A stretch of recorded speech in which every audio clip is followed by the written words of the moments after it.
And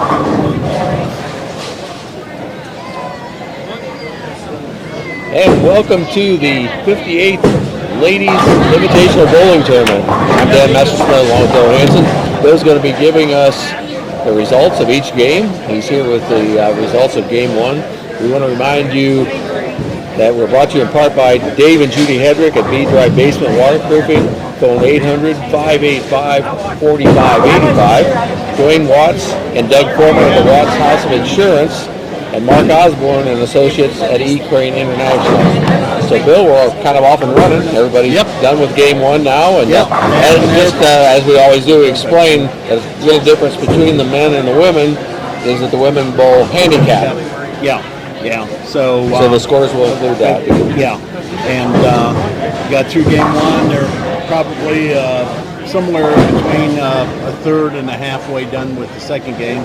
Not bowling as much strikes, of course, as the men's invitational, but that's the way it goes. Right. So anyhow, on lanes 1 and 2, on lane 1, Emily Groves had a 199 scratch and gives her handicap for 235.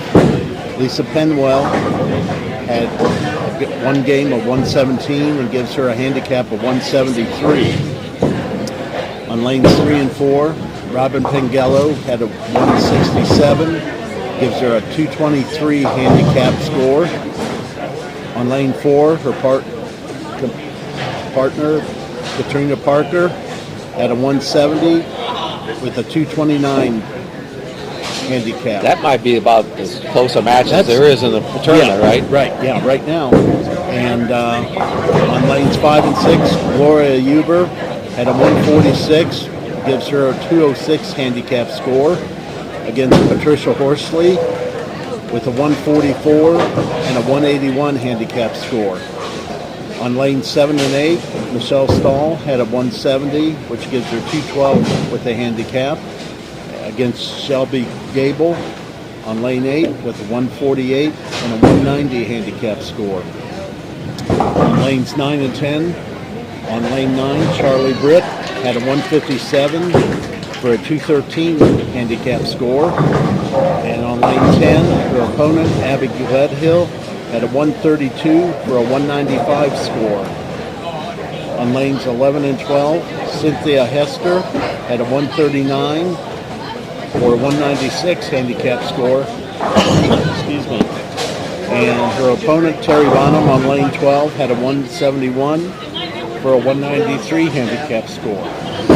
On lanes 13 and 14, Heather McLaughlin had a nice 218 game, which gives her 245 with a handicap against Carolyn Hedred, which is the returning champion.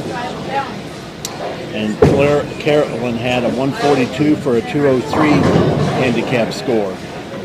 Carolyn got married since last year. Yes, She was Hendrickson last year. And won it last year. So she's returning champion. And on lanes 15 and 16, Tasha Ridgway had a 144 for a 167 handicap score. And her opponent, Morgan Swable, had a 160 for a 198 score handicap. So, and the thing about the handicaps, I think as opposed to the men, it gives them a little better chance of coming back. Yeah, especially the high handicap. The handicap with the higher average bowlers, they have to still maintain their average, where the lower handicap scores with their handicap, if they make a couple extra spares or a couple extra strikes, puts them in the driver's seat with the opponent that has the higher average. So it gets to be real interesting at times. So the bowlers always try to get as much out of the first game as possible to cut down on that handicap that's for the whole game. And so forth. So it gets to be real interesting, to say the least. Okay. Well, again, we want to remind you we're brought to you in part by Rick McWaters at Cycle Tech, your one-stop shop for motorcycle parts and service, 9 blocks west of the Bucyrus Square. Jim and Jeremy Lederer at Jim Lederer's Body Shop and JNF Construction. So Bill Hansen will be back with the results of Game 2.